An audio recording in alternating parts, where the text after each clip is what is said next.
I'm Rick Roldan, and I'm President and CEO of the National Propane Gas Association. During my 20 years in the propane industry, I have never experienced a winter like this one.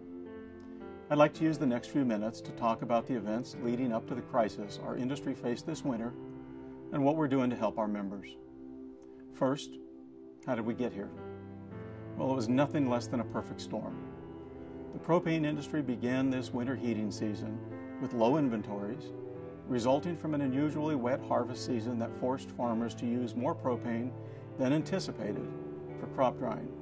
In 2012, approximately 65 million gallons of propane was used in agriculture.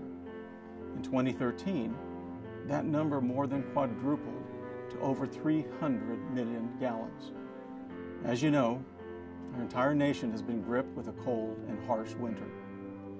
The average heating degree days for this winter has been more than 10% higher than last year and 15% higher than the year before. Another element contributing to this crisis was a change in pipeline patterns. The Cochin pipeline, which provides 40% of the propane to Minnesota suppliers, was shut down for repairs for nearly an entire month. All of this, combined with the fact that the market, over the past 5 years, has dictated an environment where we export close to 20% of our propane supply. These factors triggered a chain reaction, causing this year's winter crisis. What have we done to address this and help our members?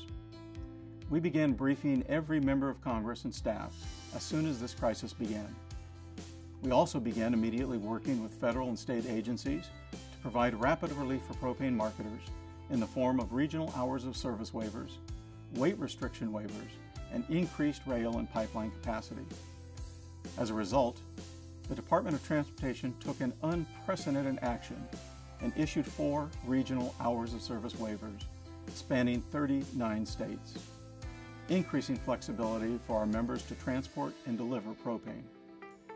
We also began immediately working aggressively with the Federal Energy Regulatory Commission, petitioning them to prioritize propane shipments to marketers.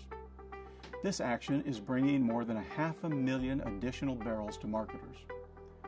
Fortunately, analysts and experts have assured the situation has been stabilized, barring any unforeseen events. Moving forward, we're working with states to help ease frost laws, allowing more efficient transportation of propane. We're also working with the Association of American Railroads and the American Trucking Associations to seek assistance by prioritizing propane shipments. Here's what we're doing to make sure this never happens again. Preventing this situation in the future will take a coordinated effort across the industry, its transportation partners, and federal, state, and local governments so that in any instance, such as agriculture demand or extreme winters, there is no disruption of propane delivery. We need to focus on exports. We've retained the services of ICF International to study the effects of exports on the domestic market and our inventory levels. We're also going to focus on getting more timely and reliable information about those inventory levels to help you make more informed decisions. Senator Chuck Grassley and the Attorneys General called on the Federal Trade Commission to conduct a review of wholesale prices, particularly at Conway.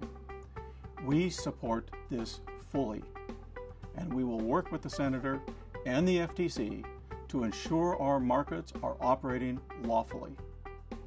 We anticipate congressional hearings on this topic and want to stress that we support open and transparent pricing. We're working with agencies to ensure more stringent rules are in place to protect our members who rely on pipelines that transport propane. Nearly every government agency has the power to exercise emergency authority. We're working with these agencies to make it easier to use that authority and to help those who need it faster. We also know that existing laws make it harder for you to store propane. Working with state and federal governments, we will advocate for policies that make storage less burdensome, specifically for agriculture customers. The fact is, previous warm winters have lessened the importance of summer fills and have dissuaded customers from maintaining keep-full status. We're helping our members educate customers on preparing for unpredictable winters. We're also producing more propane in the United States than we ever have before, and the supply is expected to keep on growing. In the last year alone, our production increased by nearly 1 billion gallons. We need to expand our distribution system to ensure we can always meet the needs of our retail marketers. In the 100-year history of the propane industry, a situation like this has never occurred. We are doing everything we possibly can to help our members immediately and are doing what is necessary to make sure something like this does not hurt us again. We must stand together now, more than ever, to act as a solid voice for our industry and business. We're always here to handle any request or issue you have. We'll also call on you for help with your local and state legislatures and fellow members. We are humbled by your patience and your support. Thank you.